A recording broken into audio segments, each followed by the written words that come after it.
Bom, boa noite. Agradeço mais uma vez a presença do Dr. Cleiton e Dr. Augusto, que vamos falar hoje sobre o tema de embolização pré-operatória dos tumores intervasculares da região crânio-cervical. Dr. Cleiton, passo a palavra para o senhor. Olá, gente, boa noite. Muito obrigado, Humberto, aí, pela oportunidade. Meu nome é Cleiton Lopes, sou neurocirurgião de formação, e hoje vou me passar a oportunidade de falar um pouquinho sobre tumores hipervasculares da região crânio-cervical. A nossa apresentação do Augusto, essa apresentação será dividida em basicamente duas etapas, na qual a primeira eu falarei basicamente sobre os tumores, um aspecto basicamente mais geral, enquanto Augusto complementará com a nossa parte endovascular. Inicialmente, eu gostaria de agradecer a Minasfar, na pessoa do Humberto, que se faz presente, e agradecer também ao Augusto, que é meu companheiro aí de caminhada na endovascular, e as pessoas que estão participando aí nessa caminhada aí pelo conhecimento. Qual que é a nossa estratégia hoje no decorrer dessa apresentação? Meu objetivo, obviamente, foi dos tumores hipervasculares da nossa região cervical, com uma pequena alteração do que é habitual nesse tipo de apresentação, que eu não vou me ater ao tratamento, por duas pequenas razões. Uma, porque nosso objetivo aqui é falar sobre endovascular, então vou ficar tecendo diversos comentários sobre o ponto de vista radiocirurgia, cirurgia, outras coisas. Vamos se delongar e não é nosso foco. E o segundo, são vários tumores. No decorrer disso, eu teria uma aula extremamente longa, não daria tempo. Então, eu vou me ater basicamente no objetivo inicial, que vai ser apresentar os tumores que são dessa região, que são factíveis de ser submetidos a um tratamento endovascular. Tanto um tratamento adjuvante, para fazer tanto uma cirurgia aberta, ou radiocirurgia, ou complementação de alguma outra coisa, um tratamento secundário. Então, vamos lá. Os tumores que eu vou me ater nessa apresentação, existem outros, metástases e tudo, mas esses quatro são quatro tumores muito frequentes e com características de serem extremamente hipervasculares, nos quais a embolização ela tem um papel fundamental e muda o prognóstico desses pacientes em relação a se conseguir uma cirurgia muitas vezes mais efetiva, melhorando a capacidade de cura desses pacientes. Então, vou falar sobre o nasoangiofibroma, o paraganglioma, o hemangioblastoma e o meningioma. Como, obviamente, é uma aula da endovascular, vamos nos ater todos esses tumores, eles têm uma rica vascularização. Eu vou falar desses três primeiros tumores aqui, só os vasos para a gente ater que, provavelmente, quando o Augusto estiver focado na apresentação dele, ele vai comentar esses vasos como via de acesso para o tratamento desses tumores. O meningioma, obviamente, pode ser vascularizado por diversas artérias, mas sempre tem como artéria principal a artéria meningeal média. Os angiofibromas, nasoangiofibroma ou angiofibroma juvenil nasal, a gente vai discutir sobre essa terminologia, basicamente pela artéria maxilar interna, e os paragangliomas, artéria faringéia ascendente. Então, basicamente é isso aí que a gente tem que entender de vascularização dessas lesões crânio-cervicais. No decorrer dessa apresentação, eu dividi os quatro tumores, falarei um pouquinho de cada um, obviamente para criar uma bagagem. Minha aula basicamente é criar uma bagagem para o Augusto apresentar a aula dele. Então, vamos lá? Os nasoangiofibroma ou angiofibroma nasofaríngeo, ou angiofibroma juvenil, todos são sinônimos da mesma doença. Basicamente, assim, no início, ainda tinha um termo muito antigo que era pólito nasal duro, pólito nasal fibroso, e com o decorrer do tempo se criou um termo que seria mais adequado, seria o angiofibroma nasofaríngeo. Apesar que várias pessoas ainda questionam que deveria tirar a parte nasofaríngea, porque ele não fica só contido na parte nasofaríngea, ele pode ir para retofaríngeo, tudo mais, basicamente, com todas as ressalvas, é a terminologia mais aceita hoje. A gente sabe que, do ponto de vista histológico, ele é benigno, porém, pela sua capacidade de proliferação, de invasão, ele se torna localmente agressivo, localmente maligno, pelo fato ele tem uma grande capacidade de disseminação em locais novos. É um tumor, de certa forma, incomum, extremamente vasculares, e o ponto dele de origem é na borda superior do forame esfeno-palatino. Como eu comentei, uma incidência baixa, eu falei que é raro, então, assim, 0,5% de todos os tumores cabeça e pescoço. Tem um dado estatístico um pouco mais comum em descendentes do Oriente Médio e americanos. Aí um dado que é extremamente interessante dessa lesão. Ele é basicamente exclusivo de homens e adolescentes, ou seja, entenda como homens aqui, seres do sexo masculino, adultos jovens e adolescentes. O que tem na literatura, basicamente, raros casos, com tentativa de descrever um nasofibroma relacionado ao sexo feminino, e quase todos esses casos se iniciou uma discussão sobre um erro no diagnóstico da sexualidade da pessoa. Muitas vezes era um pseudo-hermafrodita. Então, assim, a capacidade desse tumor ser basicamente exclusivo do sexo masculino é muito grande. Então, basicamente, nós não temos nada muito descrito no sexo feminino mesmo, não. Ele é uma taxa de incidência baixa, ou seja, 1 para 6 mil a 1 para 50 mil, dependendo da literatura que a gente utilize para criar essa estatística. Então, assim, não tem um padrão de entendimento etiológico ainda muito conhecido. O que se sabe que ele tem muito receptor androgênico. Isso tem a ver, obviamente, como eu comentei, com a sua predileção por gênero, pelo gênero masculino. E o que sabe que então, 75 são os receptores androgênicos. E quando se tem o receptor IGF, muitas vezes é relacionado a um mau prognóstico dessas lesões. Quando eu vejo isso do ponto de vista macroscópico, uma lesão que eu vou ver inicialmente, tanto no nariz, quanto eu abro a boca e posso ver no final da cavidade nasal. É uma lesão arredondada, esponjosa e nodular, sempre encapsulada com essa cor avermelhada, até um pouco cinza. Como todas as lesões aqui que nós vamos comentar hoje são lesões extremamente vasculares, então, assim, toda a parte microscópica de todos os tumores que nós vamos falar, eles são sempre repletos de vasos. O que muda, basicamente, é o seu tecido de sustentação. Aqui a gente tem um estroma de tecido fibroso, os outros tumores serão tecidos de maneira diferente, mas, basicamente, todos com componente vascular extremamente exacerbado. Quais são? Como eu comentei, eles surgem na borda superior do forame esfenopalatino e eles vão seguindo por uma capacidade de invasão extremamente rápida, agressiva. Então, sim, cavidade nasal, nasofaringe, fossa pterygopalatino, seios maxilares, tanto o etimoidal e o esfenoidal. O seu crescimento do seio esfenoidal é um grande fator de corte quando se pensa no tratamento, ou seja, a partir do momento que esse tumor invade o seio esfenoidal, ele tem 25% de chance de recorrência. Então, é um sinal de péssimo prognóstico. A gente invadiu o seio, ele tem um prognóstico de cura muito pior. E tanto a fossa craniana quanto média e anterior. Então, quando se pensa para se dar um diagnóstico, basicamente o médico atento que tem essa entidade nosológica principalmente, a partir de alguns sintomas cardinais, ele consegue direcionar para um primeiro diagnóstico clínico de nasofibroma. Uma obstrução nasal associada a epistaxe intermitente não provocado é alguma coisa que ele tem que relacionar a um tumor nasal. Não necessariamente o naso, mas ele vai caminhando para esse diagnóstico. Então, a obstrução nasal é completa, causando estase de secreções e alteração do sentimento do olfato, da sensação do olfato. A voz com entonação muito anasalada. Ele pode ter alteração auditiva por comprometimento da trompa de Eustáquio. Cefaleia em casos mais avançados, justamente pelo comprometimento da fossa média anterior do crânio. Nesse comprometimento intracraniano, ele pode ter erosão da base óssea, com comprometimento do quiasmo, então dando alteração visual mesmo. Proptose ocular, então, assim, cresce essa massa retroocular, fazendo um processo de proptose, o termo que é muito característico nesse tipo de lesão, que eles caracterizam como cara de sapo, alteração visual por compressão direta do nervo óptico, um edema facial. É só umas imagens aí para a gente ter essa noção. Um edema facial clássico, uma lesão através de uma rinoscopia. Você consegue ver uma pequena massa no final da cavidade nasal, quando se faz uma imagem ampliada, você consegue perceber que é uma lesão tumoral.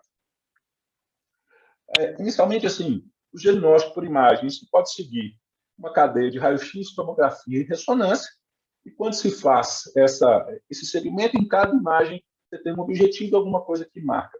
O raio-x da nasofaringe, um sinal que é extremamente escrito, que tem até com a seta aí na tela, esse deslocamento anterior da parede posterior do seio maxilar.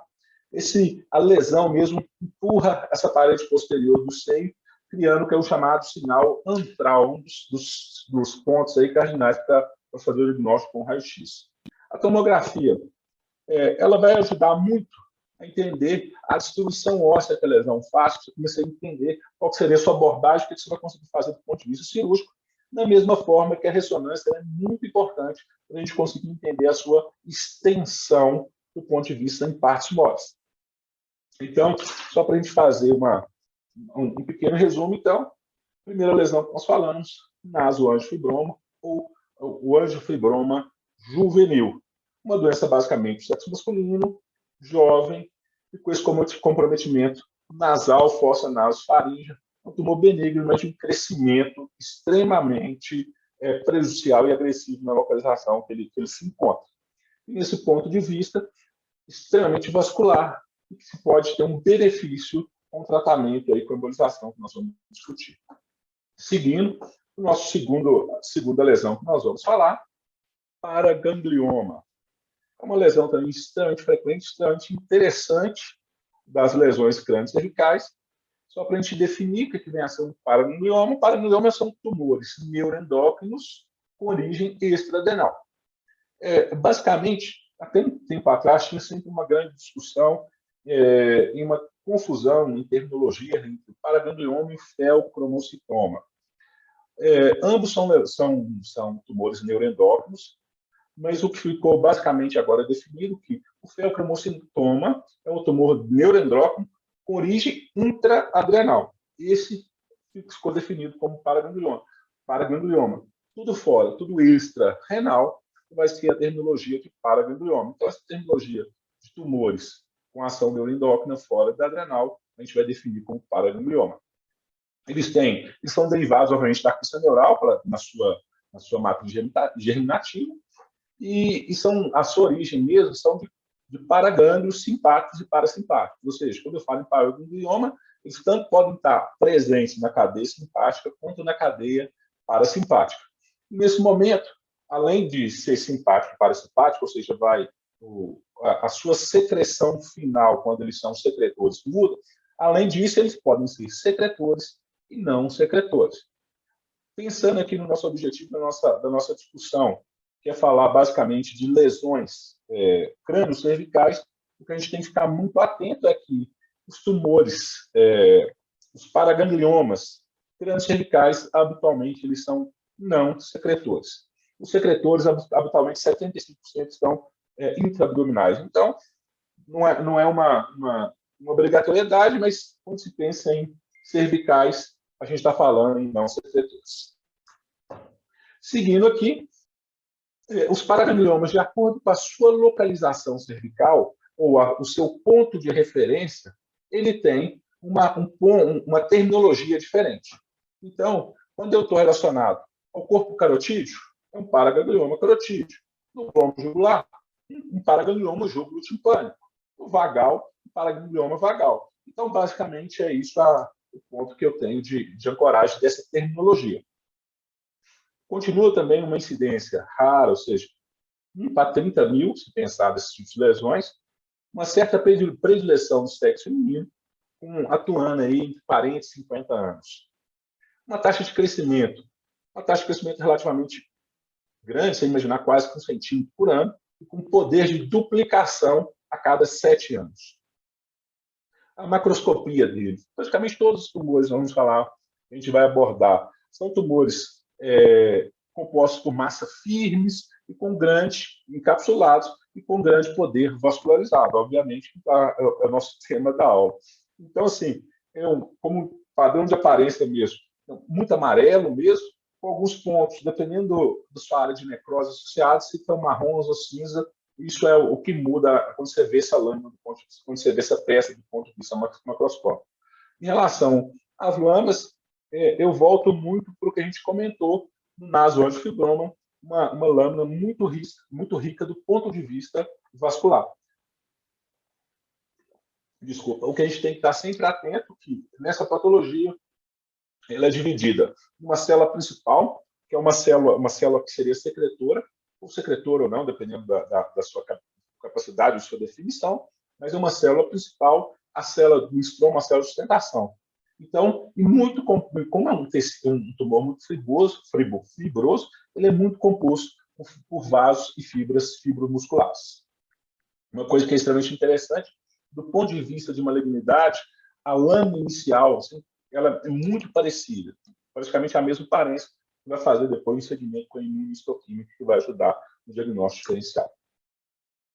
O que nós comentamos aí, a terminologia depende da localização, eu já tinha comentado isso sobre o corpo carotídeo, glômus vagal, jugular e o timpânico. Então, falar só mais um pouquinho sobre a parte dos tumores, o neuroendócrino, ou seja, o nosso paraganglioma do corpo carotídeo. Já comentamos, ele é o neuroendócrino associado à bifurcação da carótida. Dentro dessas lesões é um dos mais frequentes, seguindo depois do júgulo timpânico. Então, qual que é a principal clínica que a gente vai pensar? Ele, como eu comentei, ele é não secretor. Então, a gente não tem sintomas relacionados ao excesso de noradrenalina no corpo. Ele tem, geralmente, esse paciente, um dos principais sintomas é uma lesão mesmo, uma massa cervical que o paciente nota quando você vai fazer a propedêutica, identifica uma massa separando uma bifurcação das duas carótidas que vai fazer a propedêutica para paraganglioma. Olhei uma foto, obviamente, isso é uma exceção, deixar chegar nesse tamanho, mas o diagnóstico é feito justamente nesse processo assim, de uma massa cervical. Além disso, como ele tem um envolvimento tanto aqui cervical com várias cadeias de nervos e tudo, ele pode começar também com sintomas compressivos, causando dor, disfonia, disfagia. Isso tudo pode auxiliar no diagnóstico, especialmente a parte da massa. Então, essa imagem dessa tomografia, essa angiotomografia, foi uma imagem linda que você consegue entender muito bem a localização de que se trata um tumor. Um tumor que surge entre a bifurcação da carótida interna e externa, ele abre as duas carótidas e ele é composto hipervascularizado nessa localização. Então, é uma lesão que na angiotomografia você consegue entender ela muito bem na tomografia. A ressonância, ela segue com o exame complementar, não é obrigatório se fazer ressonância nesses casos, porque eu já consigo, com muita naturalidade, ter o diagnóstico na tomografia. A ressonância, muitas vezes, e a ressonância, ela pode nos ajudar, em alguns casos, com lesões maiores, a gente vai ver a classificação dela, para se pensar na abordagem cirúrgica, na ressecção, para eu começar a entender todas as estruturas importantes que eu tenho ali, pensando numa dissecção um pouco mais agressiva. A angiografia é extremamente importante, justamente para pensar em embolizar e tudo, sempre considerar uma oclusão ali, porque é um caso extremamente grave, você tem todos os artefatos em mãos aí para fazer. Sempre quando se fala em paragangliomas e nos feocristomas, eles são produtores de catecolaminas, então tem que fazer uma investigação extremamente rigorosa da secreção dessas substâncias. O que se faz muitas vezes, então, assim, a gente faz uma triagem, como eu comentei, os cervicais, habitualmente, em sua maioria, eles não são secretores, mas o protocolo, o segmento com o endocrinologista faz sempre uma investigação bem detalhada. O que se tinha ainda como processo de diagnóstico, uma cintilografia com octeotídeo, não tem uma grande aceitação ainda. O que se faz, basicamente, os exames de imagem que nós comentamos, associado ainda a um rastreio da produção de catecolaminas. Essa é uma imagem aí que o Augusto, com certeza, vai comentar com mais detalhe aí na apresentação dele, mas dá para você ver muito bem na angiografia. Você consegue ver essa lesão com muita hipervascular, e depois de um tratamento aí você já não vê mais a lesão. Isso é interessante, tanto que ela deforma a bifurcação da carótida. Essa é uma escala que eu gostaria muito de compartilhar, que é a escala de definição, ou seja, de como é que é o grau de interação do tumor com os vasos. Essa escala basicamente define 1, 2, 3, ou seja, o contato do tumor com a carótida interna e externa, e o que ele exerce de interação que esses vasos criou. Ou seja, o número 1, íntimo contato sem ter nenhum envolvimento. Uma dissecção de rotina, baixa complexidade cirúrgica. O número 2, eu tenho envolvimento facial, mas eu não abraço os vasos. E o número 3, eu já tenho uma íntima relação desses vasos com o tumor, ou seja, a carótida interna e externa passa por meio do tumor, então é uma dissecção extremamente mais complicada. Essa aí é só uma imagem para eu tentar entender essa classificação. Isso faz total diferença do ponto de vista da abordagem cirúrgica, como que vai ser minha dissecção e, principalmente, imaginando o meu grau de complicação com lesões nervosas nesse processo de dissecção. O júgulo timpânico é o segundo mais frequente desses paragangliomas cervicais. E, assim, é uma neoplasia de orelha mais comum. E quando se pensa em clínica, se pensar na localização dele, então, assim, vai ter tinnitus, alteração de audição, vertigem, sangramento em alguns casos, e, obviamente, pensando no forame jugular, os nervos que passam nele 9, 10, 11, então, a gente sempre tem clínica sugestiva da alteração desses nervos. Sintomas sistêmicos, caso, comentei, é mais raro, se algum desses paragangliomas, porventura, tiverem células, que são células cromatíticas, são células produtoras de catecolamina, ele pode ter algum sintoma sistêmico relacionado a isso, mas não é o habitual. Do ponto de vista de exame, a gente sempre vê alterações ali, com a erosão do rebordo jugular, ar entre o tumor e o bulbo jugular, são alterações mais específicas aí na tomografia. Vamos partir agora para o hemangioblastoma, nosso terceiro tumor aí que nós vamos comentar. É um tumor também extremamente interessante, ele é literalmente uma bola de sangue.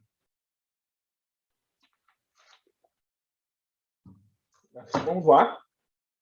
Isso é interessante, assim, é mais uma neoplasia benigna. Então, até o momento, nós comentamos 3 neoplasias benignas, de crescimento lento, obviamente pelo próprio nome diz, surge dos hemangioblastos, é uma classificação grau 1 na OMS.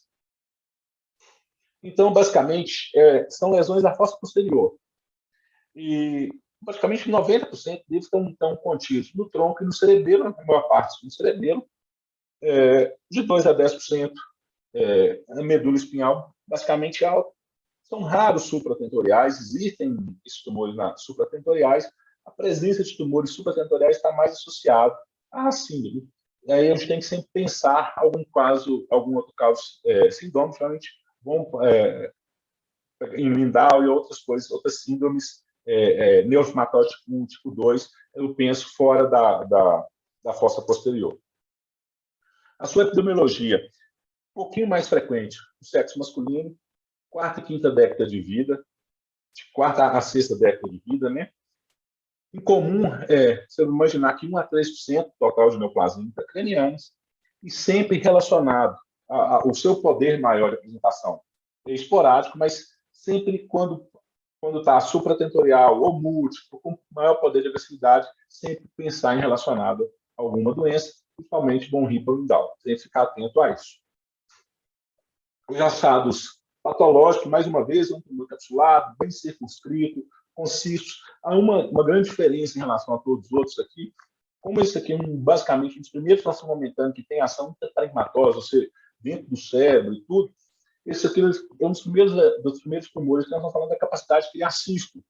Ele tem tanto cisto intratumoral ou peritumoral. A gente vai ver essa uma imagem para entender isso melhor. Histologicamente, a proliferação de células tromais. E uma coisa que é interessante, a primeira análise patológica são muito semelhantes a metácélulas renais. O cisto peritumoral, como é uma lesão extremamente hipervascular e com um grande fluxo, isso vai criando uma grande alteração hemodinâmica ali, vai criando um ultrafiltrado e vai criando um plasma em torno desse tumor. 80% dos hemangioblastomas do sistema nervoso central contém um cisto peritumoral, e esse cisto ele é responsável por causar os sintomas, provavelmente sintomas compressivos, em 70% dos tumores relacionados ao tronco cerebelo e 90% da medula espinhal. Então, muitas vezes, o diagnóstico do hemangioblastoma ele se dá inicialmente pelo sintoma compressivo do cisto mesmo, não propriamente da massa tumoral inicial. Então, é só para vocês verem como que a nessas imagens aqui, a massa tumoral pequenininha e o cisto grande fazendo efeito compressivo nessas imagens aqui a gente consegue ver. As características clínicas aí, ou seja, os sintomas, obviamente vão depender da localização inicial dessas lesões. Então, os cerebelares, cefaleia, alterações típicas do cerebelo, ataxia, dismetria, alguns casos, compressão do quarto ventrículo, desfazer e criando mesmo processo de hidrocefalia, ou seja, não é tão raro, assim, 20% a 30%, náusea e vômito, ou seja, sintomas clássicos de uma alteração cerebelar. Os hemangiomas, os hemangioblastomas do tronco, eles causam também sintomas típicos do tronco, marcha, disfagia, hiperreflexia. Então, assim, isso aqui é a clínica clássica de toda lesão, ou cerebelar, ou uma lesão do tronco que a gente tem que estar acostumado e se pensa para se fazer o diagnóstico. Tanto ressonância quanto tomografia, do ponto de vista tumoral e sistema nervoso central, acho que todos nós aqui estamos acostumados, o exame que vai nos ajudar aí como padrão ouro, obviamente, vai ser a ressonância, que vai ser onde que a gente consegue entender com muito mais fineza de detalhes, inclusive lesões pequenas, de 2 a 3 milímetros de diâmetro, eu consigo já detectar na ressonância. Então, já consigo perceber aqui um hemangioblastoma cerebelar direito, com um grande cisto tumoral associado. Eu dei mais uma aqui no associado ao vértice. Essa outra lesão também, a gente vê que o componente compressivo é basicamente todo do cisto, mostrando na arteriografia o componente vascular da lesão. Eu estou checando a minha hora aqui.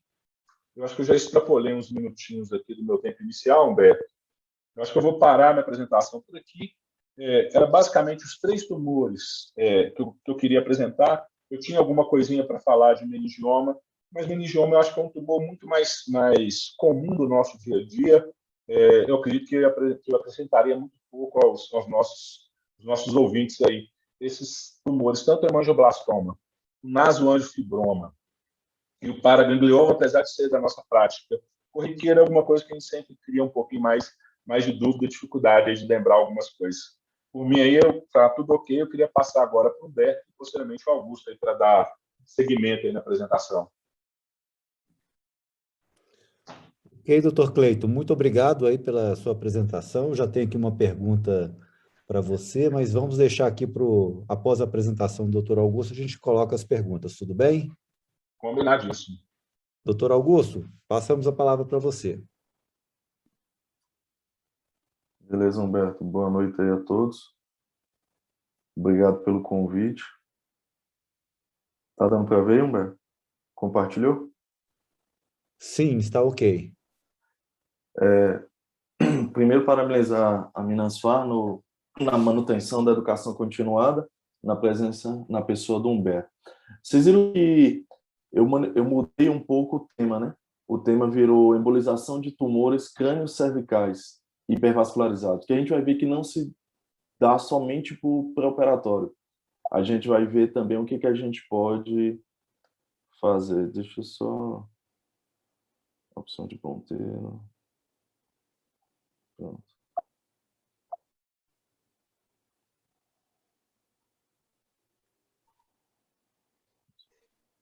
Bom. Então, começando o assunto, em 1974 foi a primeira embolização tumoral. Olha que interessante.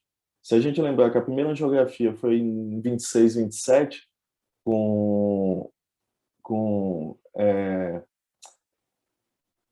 me faltou o nome do rapaz agora, o famosíssimo português. Só 50 anos depois, a gente teve a primeira embolização tumoral com Richter, que foi com Gelfuan.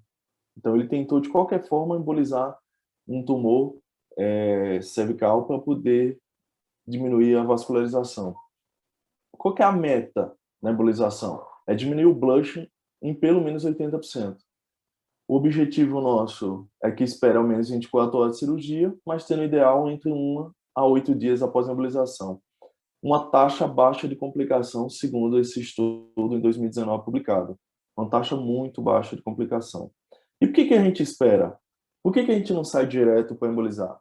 Porque você vai provocar uma isquemia com a embolização, consequentemente com a necrose, e teoricamente, você descolar o tumor, que ele fique mais fácil na cirurgia, a sua negociação. Isso é que você objetiva. Então, se você leva direto para a sala, isso não vai acontecer. Isso é um processo. E quando indicar? Quando você quiser tirar, o seu objetivo for tirar o tumor total, quando você quiser que os ramos que você não tenha, principalmente profundo, nutridores, acesso cirúrgico, sejam embolizados para diminuir a hemorragia, consequentemente, minimizando a perda, diminuir, obviamente, o tempo cirúrgico, melhorar também, obviamente, a sua visualização dentro de campo.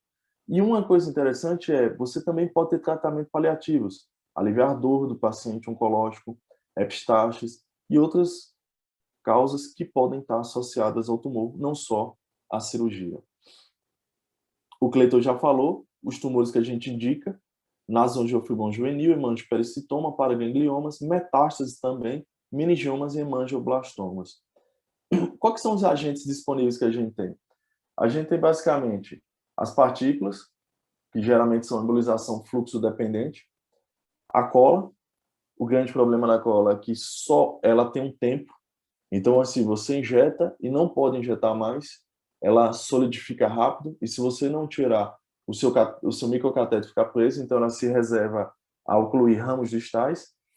E os agentes líquido embolizantes, que ele tem uma penetração parenquimatosa mais evidente. O grande questionamento aqui no DMSO, que é o líquido que a gente usa antes de injetar o agente embolizante. A gente tem que tomar cuidado que ele é tóxico ao vaso, ele tem da edema pulmonar, mas o principal, durante a cirurgia, o bipolar, que é usado para hemostasiar, junto com o ônix que fica residual preso no vaso, ele pode dar faísca. Desculpa a expressão, literalmente pipoco, e às vezes assusta. Então, nada mais é do que isso. Além dos efeitos que o paciente chega, né? Após a embolização, o paciente fica com hálito como se tivesse um cheiro característico de cebola, etanol, e ele tem muita dor de cabeça como se tivesse bebido. Por isso que é ideal que você não use mais do que 3 ml. Perdão, aumenta o risco muito desse paciente. Então, a gente tem partículas não absorvíveis, da qual as principais são as PVAs, que a gente usa. Qual que é o grande problema dela? Elas são irregulares. Por mais que ela, se você olhar o perfil delas, deixa eu só melhorar esse point aqui que está me atrapalhando um pouquinho. O perfil delas, se você olhar, ela vai de um espectro de 150 a 250, 350 a 500. Ela não é só 200 micrômetros. Ela varia. Então, essas irregularidades geralmente obstruem o microcatéter e dá muita dificuldade, muita dor de cabeça durante a embolização. Outra coisa que a gente pode usar, as esferas de gelatina, as microesferas. Vocês estão vendo aqui embaixo que elas são totalmente uniformes. Então, elas facilitam um pouco mais a nossa uniformidade na injeção e menor chance de absorver, de obstruir o microcatéter. Isso aqui todo mundo conhece, o neurocirurgião, que são as esponjas de celulose absorvíveis. No caso, vou citar apenas uma marca Geofon, mas tem Spongostan e outras. Óbvio que a gente não injeta essa placa. Vamos dizer que você já tentou tudo, por algum motivo você faltou material. Você raspa ela e microfragmenta o Geofan, a moda antiga. Hoje ninguém mais usa, né? Mas foi usado lá pelo Richter em 1974. E os agentes líquidos embolizantes que a gente vai ver, dos quais o principal é o polímero derivado do petróleo, que é o ônix. Essa imagem eu achei muito curiosa. Um pós-operatório de embolização, olha as micropartículas dentro da artéria, que bacana. Esse aspecto é muito interessante. Desculpa, das microesferas de gelatina. E quais são essas características dos materiais que a gente tem? Óbvio, quanto menor a partícula que a gente usar PVA, mais distante vai no leito tumoral. Qual que é o grande problema? Se a partícula for pequena também, ela vai atravessar o vaso que você quer e vai pegar a vascularização dos nervos. Então, um paciente que entrou zerado na embolização, ele sai com nervo facial, ele sai com hipoglosso. Ou, muito comum, as anastomoses da artéria carótida externa e interna, que a gente vai ver daqui a pouco. Já as microesferas de gelatina, por serem mais uniformes, elas conseguem passar sem obstruir os microcatéteres, consequentemente com maior capacidade de penetração. Já os agentes líquidos embolizantes que a gente tem, principalmente o ônix, que tem densidades 34 e 18, a diferença vai estar na viscosidade que a gente vai ver. Quanto maior, por exemplo, pegar o ônix 18, que vocês estão vendo aqui, perdão, quanto menor o número, menos viscoso ele é, traduzindo, mais fluido. Então ele vai no leito profundo desse vaso. Ótimo. Agora, se eu pego um ônix, um tumor de alto fluxo, uma MAVE, por exemplo, não é o enfoque de hoje, e eu pego um ônix de densidade 34, a tendência é que ele seja mais viscoso. Então, seja ideal de alto fluxo, para que ele não passe. Se eu injeto esse de mais viscoso num distante, ele não vai chegar no centro tumoral. Não adianta em nada. Quando você chegar na cirurgia, ele continua sangrando o paciente, porque toda a microvascularização ou a microvasculatura está preservado. Então, eu tenho que adequar a densidade do meu agente líquido embolizante ao meu grau de cateterismo e ao meu tipo de fluxo tumoral. Isso é importantíssimo. As anastomoses perigosas que a gente tem, todo mundo sabe que está aqui nesse, mas só numa custa relembrar, são a da região orbitária, que é entre a carota externa e geralmente, os ramos maxilar interno facial com a artéria oftálmica, a região petocavernosa, então a artéria vidiana com a artéria meningea média e meningea acessória, e a artéria faringeia e a artéria occipital com a sistema vertebral ou vértebro basilar na região cervical posterior. Olha que interessante. Aqui é uma nutrição da artéria faringeia média, desculpa, da faringeia ascendente. Vocês estão percebendo aqui um ramo, um tronco neuromeníngeo, anastomosano com C3, com a transição C2-C3, perdão, C3, desculpa já aqui, e um ramo muscular também anastomosano com C2 da vertebral. Então, se você injetar aqui inadvertidamente partícula, com certeza ele vai embolizar para o tronco. Então, por isso que você tem que ter muito conhecimento das anastomoses. Óbvio que aqui é uma fístula carótica cavernosa, vocês estão vendo a carota aqui interna, o seio cavernoso opacificado, mas só para mostrar as anastomoses interessantes, olha a meningia média acessória, desculpa, a meningia acessória, como está extremamente vascularizada e chegando na carota cavernosa, e olha um ramo da artéria do forame redondo, extremamente aumentado, ele não é desse tamanho, e indo também para a carótida cavernosa, nutrindo a fístula carótida cavernosa. Então, assim, se você achar que injetando na artéria carota externa não vai nada para a interna, engana-se. Existem várias anastomoses.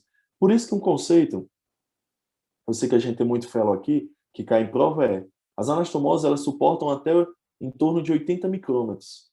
Então, você nunca deve usar partículas abaixo de 150 micrômetros, só por segurança. Então, isso é um conceito muito importante. Quando você vai pensar em embolizar um tumor, quais são os fatores a ser avaliados? Tamanho, obviamente, da lesão, o local dela, a relação anatômica associada, a vascularização e edema. Quanto maior a lesão, maior edema, você tem muita chance de pós-operatório imediato, pós-embolização, esse paciente piorar.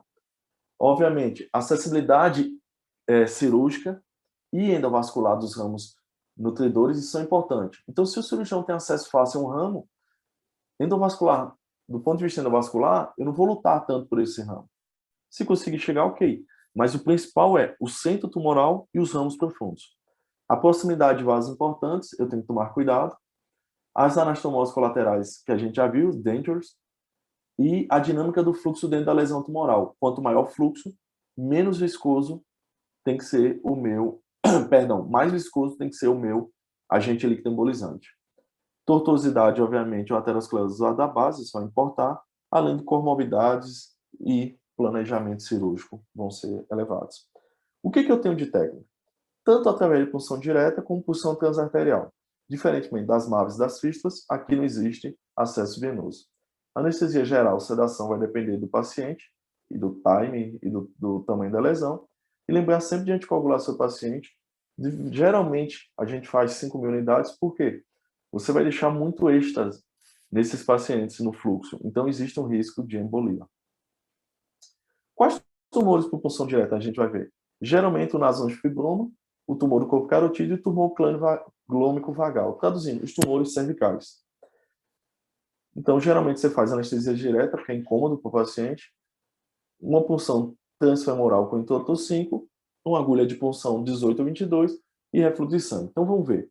Esse caso aqui do nasoangiofibroma juvenil. Você está vendo que a gente tem um vertebral dentro da carota externa, fizemos uma angiografia só da carota externa, o blush da nasoangiofibroma bem evidente, a agulha está aqui dentro, não sei se vocês estão vendo.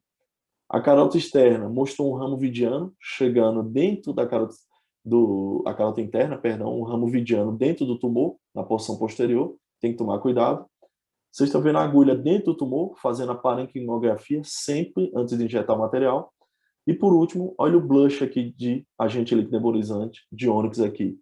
Vocês estão vendo que o paciente é intubado, vocês estão vendo que a agulha vai lá dentro do seio, com um extensor de soro, de equipo, nunca direto na agulha, e agente líquido nebulizante sendo injetado com oclusão satisfatória da vascularização, sem nenhum refluxo para a carota interna. Mais um aqui, esse é um caso do Petzl, muito interessante, o nasoangiofibroma aqui. Vocês estão vendo mais uma contribuição por ramo vidiano. Olha a carota externa como um tumor hipervascularizado. A punção direta é tranquila pelo seu maxilar. Vocês veem a parenquimografia e a injeção de ônix mostrando a desvascularização importante. Então, a técnica é bem segura. Mais um caso, vocês estão vendo que o tumor hipervascularizado, olha o catéter, é sempre o catéter diagnóstico na carótida. Vocês estão vendo a parenquimografia e a injeção, após a injeção de agente líquido embolizante, como o tumor fica totalmente desvascularizado, sem nenhum risco. O tumor glomo-carotídeo, que é o que mais nos interessa, você vê que é uma lesão extremamente hipervascular. O ideal é que você tenha um biplanar, fica mais fácil. Vocês estão vendo aqui só uma visão AP, então você perde um pouco de parâmetro, você tem que girar o arco em duas projeções, com o biplanar fica mais fácil. Sempre antes de injetar, vai vir refluxo de sangue, e para confirmar, você injeta contraste para ver se está lá dentro mesmo, para não injetar substância. Você vê que o resultado final, olha a completa desvascularização com agente líquido embolizante ônix. Um resultado bem satisfatório. Mais um caso, o tumor aqui, a angiografia, a parenquimografia, olha que interessante, como reflui para os vasos venosos, então tem que tomar cuidado com isso. E você vê que é uma lesão de alto fluxo, mas você vê que a injeção te dá uma desvascularização satisfatória. O que o Cleito falou é uma coisa verdade. Nem sempre a gente faz isso com segurança. Às vezes, se você injetar, olha como ele é extremamente vascularizado, esse tumor, um balão na transição bulbo-carotídeo, principalmente para a externa, ajuda você a fazer sua injeção do agente líquido muito satisfatoriamente. E olha que interessante, como a lesão sai, e o cirurgião fala que é muito, muito tranquilo. Eles brincam que até dá para tirar com o dedo de tão hipovascular que fica o tratamento. Esses aqui são mais difíceis, que são os tumores vagais, porque eles geralmente envolvem nervos cranianos associados. Então você está vendo que ele empurra a carota, a punção direta, a parenquimografia, a injeção de ônix com resultado satisfatório. Mas nem sempre ele é assim. Vocês estão vendo que esse tumor vagal aqui, ele não invade totalmente a região petrotimpânica. Então esse ficou tranquilo, é um caso também do Petzl. Isso aqui é interessante. Lembra que eu te falei? A gente tem que esperar 1 a 8 dias porque... perdão. Porque dá mais chance de amaciar esse tumor ou dar necrose. Esse estudo chinês aqui, em 2021, eles pegaram 33 casos. E eles tinham a sala híbrida, embolizavam de manhã e levavam direto para a cirurgia.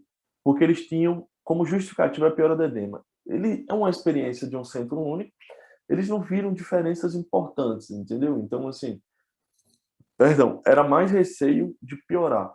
Então, vocês veem que não tem muito estudo, muito multicêntrico sobre operar no mesmo dia. Geralmente você espera. Lembrar que quanto mais você esperar também, mais neovascularização pode acontecer. Então não é ideal que você marque, por exemplo, a gente sempre faz interno paciente e faz na mesma internação as duas coisas juntas com intervalo de 48 a 72 horas. É o que a gente tem costume. Quanto mais tempo você esperar, mais de uma semana, 2, a chance de neovascularização é alta, principalmente a depender do tipo de tumor. Esse estudo, norte-americano de 2016, apesar de 2016, o Cleito falou muito dos hemangioblastomas, eles fizeram revisão sistemática e praticamente bombaram a embolização pré-operatória. Eles achavam que a ressecção pós-embolização e sem embolização, a diferença, ele conseguia ressecar maior, 95,83% nos pacientes que ele não embolizava e que ele necessitava de menos transfusão de sangue. Só que isso é comprovadamente, perdão, não verídico. Isso aqui foi também, apesar de ser uma revisão já com 6 anos, a gente vê que lesões como essa, por exemplo, extremamente uma bola de sangue, parece até uma MAVE, faz total diferença você embolizar e com segurança. Você vê que ficou um pouquinho ainda de leito tumoral, mas com bom resultado. A gente tem um caso, não sei se o Cleito vai lembrar, numa cidade do interior, o cirurgião entrou nessa lesão, no hemangioblastoma, achava que não era, ele começou a sangrar, o cerebelo purou, ele fechou correndo e chamou a gente, porque não tinha condições. Sangra muito e você fica numa fossa posterior. Então, se você tiver com a equipe adequada, embolização de hemangioblastoma cerebelar faz toda a diferença. Alguns outros casos interessantes, tumor do glomo jugular, vocês estão vendo a carota externa, você vê o blush do tumor, inclusive vindo até aqui na região tímpano jugular, já com a drenagem pela via jugular. Na hora que você seletiva a occipital, você vê que os ramos auriculares posterior, ramo muscular profundo, músculo timpânico, vai para a lesão. Você vê a faringe ascendente indo para a lesão antes da embolização, e olha a diferença para a embolização. Tem que tomar cuidado, a faringeia. Você não pode injetar muito, isso aqui foi com PVA, então você tem que tomar cuidado por causa das anastomoses com o sistema vértebro-basilar, lembrar disso. E o ramo occipital, vocês veem, pré-operatório, ou pré-embolização e pós-embolização. O resultado do cirurgião foi satisfatório, a cirurgia ocorreu sem decorrência. Mas nem só pré-operatório a gente usa. Olha que interessante esse caso. 73 anos, homem, foi um meningioma esfenocavernoso gigante. Invadia seios da face, inclusive faringe, vocês estão vendo aqui a faringe. Esse paciente foi operado 2 vezes pelo neurocirurgião, 2016 e 2018. Só que no início de 2021, ele começou a ter epistaxe prolongada, que não melhorava. Aí o cirurgião perguntou, você não consegue dar uma embolizada para dar uma diminuída? Olha o pré-operatório, como vários ramos, principalmente da maxilar, a gente entrou, olha a maxilar como estava bastante machucada pelo tumor, a temporal também, totalmente destruída, a occipital preservada, não era nosso intuito, a faringe passando aqui, ascendente, mas você vê que a gente, com a diminuição, não conseguimos diminuir, tirar todo, obviamente não era nosso intuito, porque ia começar a refluir, até por espasmo, mas vocês veem como diminuiu, e esse paciente, a família ficou extremamente agradável, porque ele já vinha com 1 mês de epistaxe, e ninguém conseguia melhorar. Só que, no final de 2021, ele começou a ter proptose queimose. Por quê? Olha como o tumor cresce para frente, em direção à órbita. Então foi proposto, o tumor ficou extremamente vascularizado, o tumor extremamente, apesar de ser meningioma, extremamente agressivo. Então foi proposto pelo cirurgião a gente embolizar para tentar uma nova microcirurgia de ressecção. Então a gente entrou,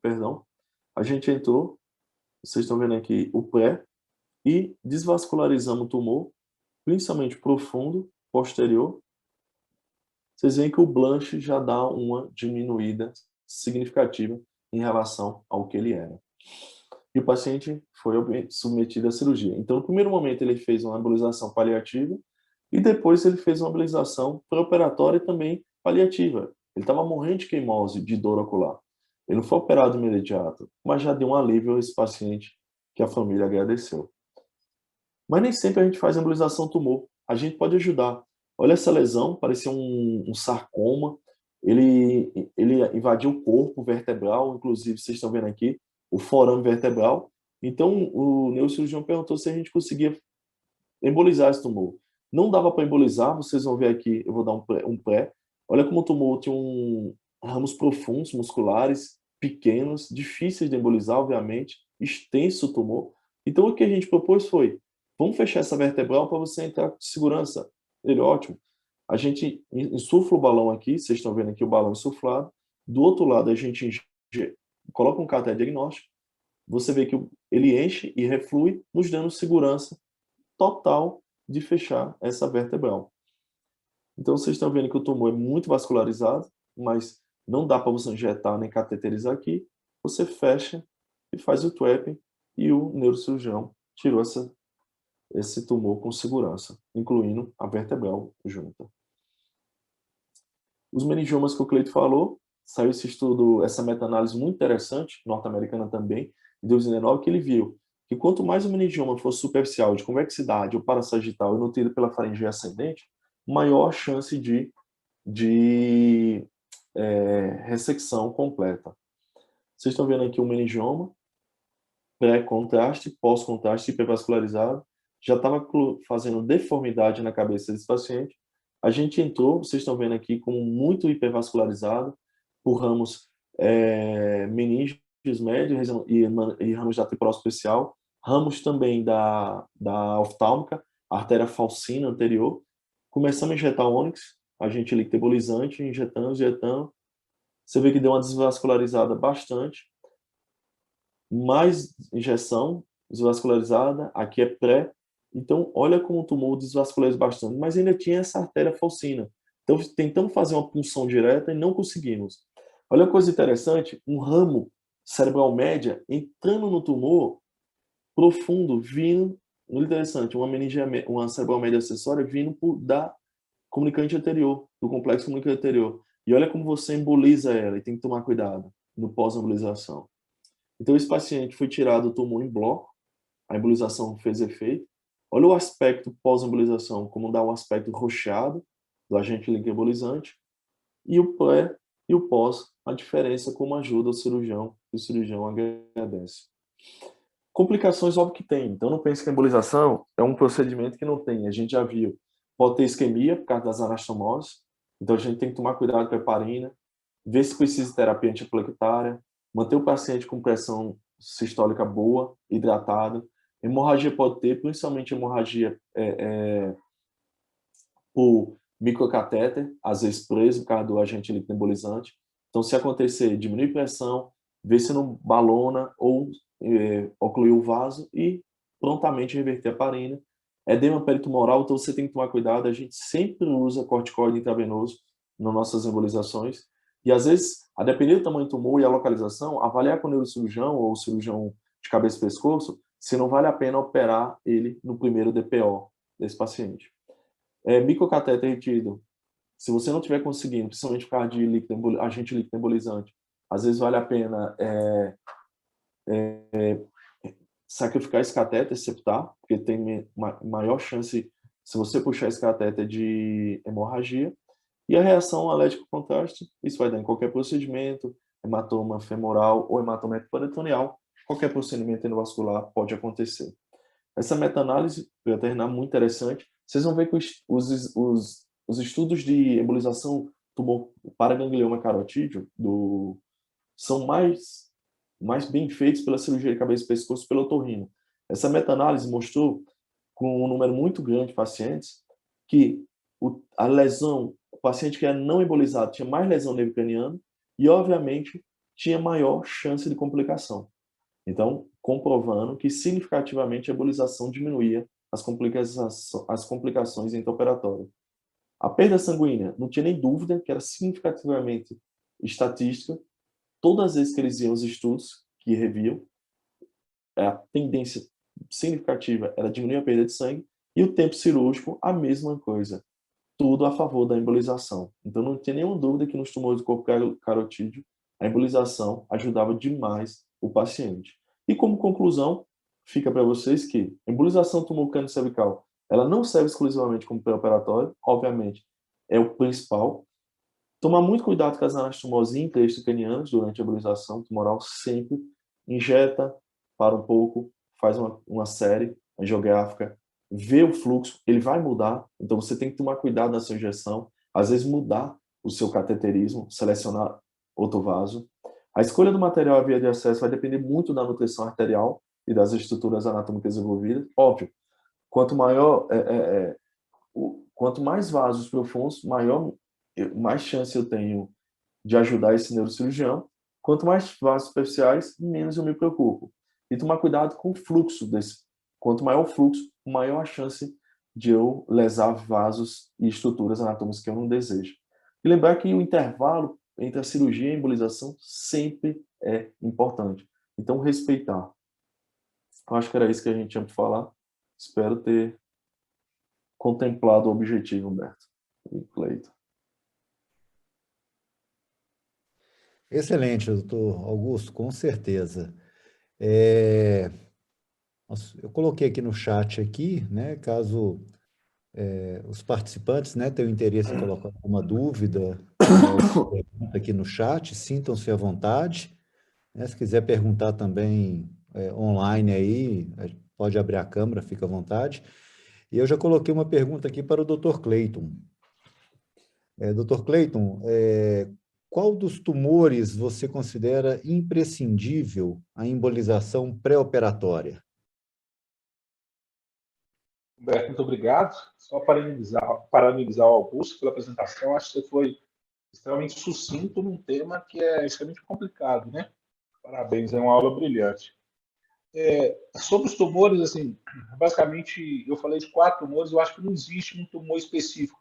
Todos eles são tumores hipervasculares. O que vai fazer diferença é, exame pré-operatório, avaliar, tanto por ressonância quanto tomografia, perceber se já tem algum sinal te mostrando hipervascularização e, caso você perceba isso, indicar um exame angiográfico. A partir desse exame, se perceber que tem característica, uma vascularização profunda, eu acho que vale a pena pensar em embolização. Não acho que é só se pensar em angioblastoma ou nasoangiofibroma, nenhum tumor específico, não. Acho que é mais para características tomográficas da ressonância angiográfica você pode pensar para indicar nesses pacientes. Ok, obrigado pelo esclarecimento. Bom, coloquei aqui também uma pergunta aqui para o doutor Augusto. Doutor Augusto, tendo em vista as possibilidades de embolização tumoral pré-operatória, qual que seria o material, né, de melhor resultado atualmente angiográfico e o que mais ajudaria o cirurgião no intraoperatório? Bem, é interessante a pergunta. Primeiro, assim, o que mais ajudar o cirurgião vai ser o que mais vasculariza o tumor. Isso aí é a coisa óbvia. Agora, hoje em dia, a gente tem tido melhores resultados com agente líquido embolizante porque ele penetra não só nos vasos, mas inclusive no leito tumoral. Então, isso ajuda demais a você provocar a necrose tumoral, a redução do tumor, e como se fosse o destacamento dele da região do cérebro viável. Obviamente, você vai analisar duas coisas. Se você consegue cateterizar profundamente, melhor para esse paciente eu posso usar tanto partícula de PVA, como agir com, ou esfera, como agir com agente líquido embolizante. No caso, a gente tem mais experiência com outros. Mas, quanto mais distante, eu tenho que tomar cuidado que meu material tem que fluir até lá, até o centro. Não adianta eu fechar meu vaso. Isso é uma coisa interessantíssima. Às vezes a pessoa está começando na embolização e ela injeta a partícula pequena. A partícula vai, se for de alto fluxo, ela vai e vai para a carota interna. E o paciente acorda com déficit. Ela vai para os nervos cranianos, o paciente acorda com déficit. Se você injeta, você diminuiu, injetou um pouco, diminuiu o leito, e o fluxo mudou, eu tenho que partir para uma partícula um pouco maior. Mas não adianta eu partir para partícula muito maior, que eu fecho o vaso cá na boca da artéria carota externa. Eu vou continuar com anastomoses chegando lá. Então você tem que ir paulatinamente entendendo o fluxo e a mudança de fluxo a cada etapa da sua embolização. Era muito fácil. Eu chegava lá, injetava, acabou. Eu fechava o vaso grande com mola e tinha dado o resultado. Claro que não. Então eu tenho que fechar o centro de dentro para fora. Essa é a nossa ideia sempre. Entendeu? Então, teoricamente, o agente líquido embolizante eu acho que vai te dar mais sucesso, mas lembrando que as partículas têm muito, muito papel ainda no cenário da embolização. Mas o principal é ajudar com o cirurgião a se vascularizar. E nunca esquecendo de avisar o cirurgião qual material você usou para ele não tomar por surpresa durante o intraoperatório, durante o uso do bipolar. Ótimo, muito obrigado também pelo esclarecimento aí sobre essa questão aí do que é esperado, né? E como é importante para o cirurgião você conseguir entregar esse resultado para ele, né? Durante a cirurgia. Bom, alguém gostaria de fazer mais alguma consideração? Alguém da nossa audiência gostaria de colocar alguma pergunta?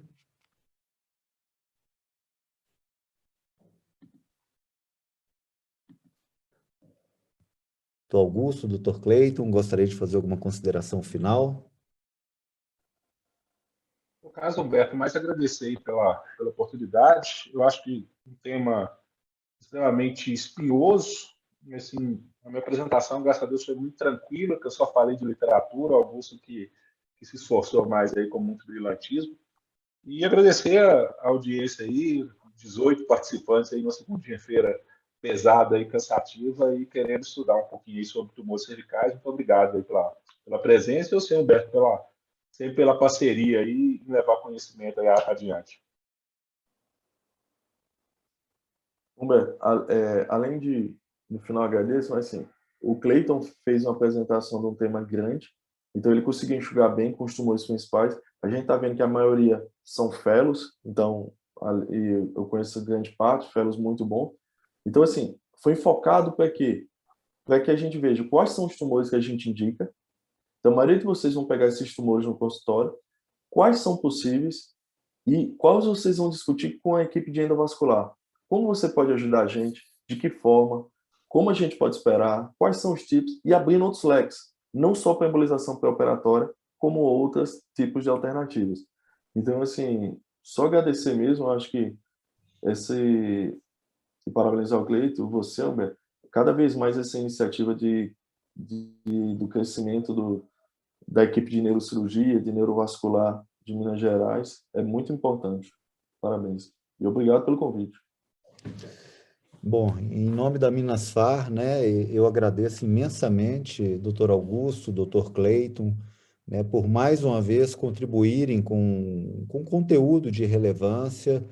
O nosso projeto tem como propósito realmente esse tipo de abordagem que fica disponível no nosso canal do YouTube, né, e mais uma vez vocês contribuíram, e como você disse, tem um grupo de fellow aqui, esse conteúdo fica disponível a qualquer momento que queira rever alguma informação, assistir em outro momento, né? Ou até mesmo divulgar o link aí, quando a gente fizer o upload desta aula no canal do YouTube, para compartilhar com algum colega que de repente não pôde participar nessa ocasião.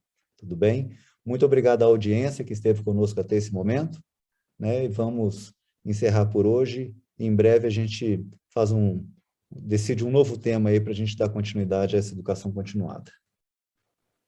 Boa noite a todos. Muito Boa obrigado. noite, obrigado. Boa noite a Boa todos. noite.